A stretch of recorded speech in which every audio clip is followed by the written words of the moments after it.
pemain belum aja jadi mikirin PS.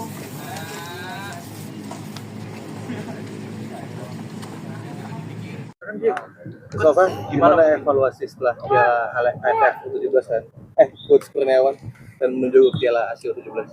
Ya, seperti yang kita tahu bahwa ini pertama kali tim U17 tidak bisa lolos ke semifinal dan memang hasil yang sangat mengecewakan. Tentunya ini berdampak juga ke ke mentality pemain. Kemarin begitu kalah mereka sangat down, tapi kembali lagi waktu terus berjalan dan kita akan ada event di depan kita Piala Asia yang sangat penting juga. Jadi kemarin beberapa hari masa rest kita coba untuk mengembalikan mental mereka.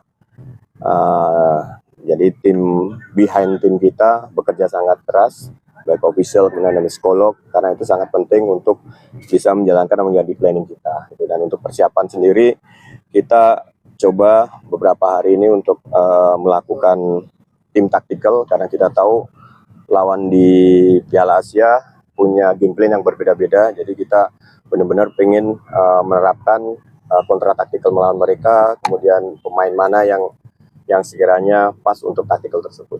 Evaluasi apa Coach dari Piala AFF kemarin? Yang pertama tentunya masalah finishing, karena di pertandingan pertama kedua kita banyak peluang tapi tidak terjadi gol. Kemudian fighting spirit itu yang menurut saya pribadi perlu ditingkatkan.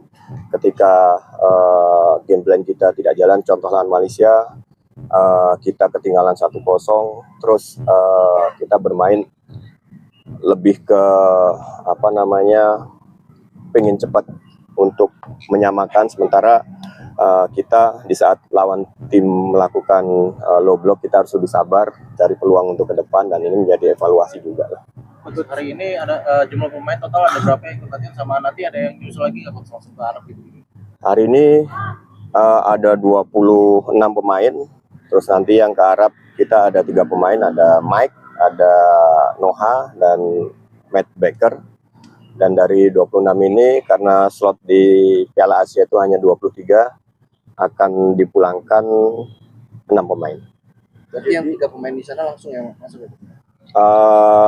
Insya Allah si Baker besok sampai hari ini malam, jadi besok berangkat bersama-sama kita. Kemudian Noha dan Mike tanggal 26 baru sampai di Arab.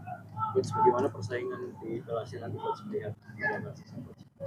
Ya, kita tahu tim lawan mereka kuat ya, tapi kembali lagi kita tidak boleh kalah sebelum bertanding, dan itu yang selalu kita tekankan ke para pemain, bahwa kita harus tetap percaya diri, harus bisa meningkatkan motivasi, karena kadang-kadang yang dianggap sepele atau underdog itu bisa melakukan sesuatu yang di luar dugaan lah. Dan saya berharap pemain tetap fokus, siapapun lawannya harus tetap full konsentrasi 90 menit.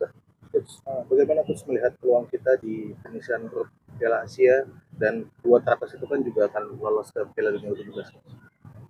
Iya, bagi saya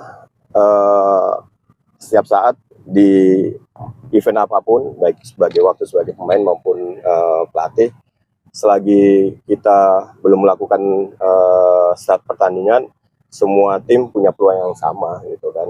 Artinya saya pengen pemain punya winning mentality paling penting, dan yang pasti dalam pertandingan di level Asia mereka tidak melakukan kesalahan-kesalahan yang elementer yang akhirnya menjadi bumerang buat tim kita.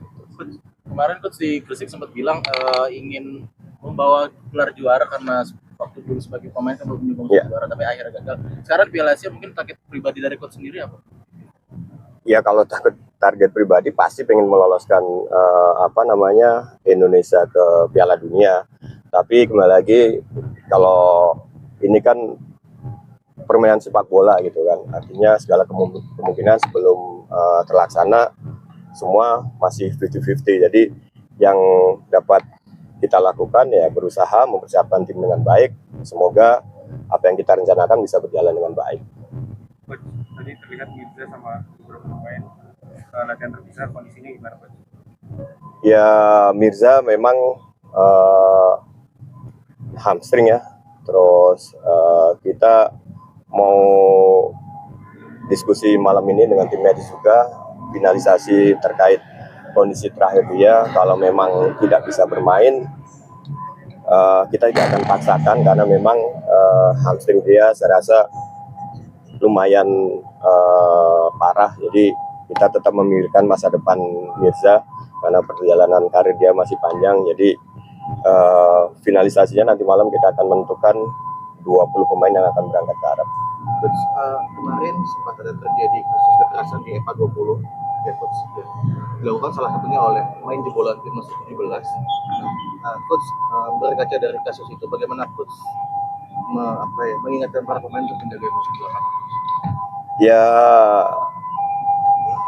tentunya melihat kejadian kemarin cukup sedih ya. Artinya terlepas itu pemain tim nasional ataupun bukan, tapi di kelompok junior tidak boleh terjadi karena karir mereka masih panjang. Kemudian hal-hal tersebut kan mencederai fair play. Terus untuk ke para pemain sendiri kita selalu mengingatkan dan kita memang selalu bikin aturan yang cukup ketat ya, masalah disiplin, kemudian masalah attitude.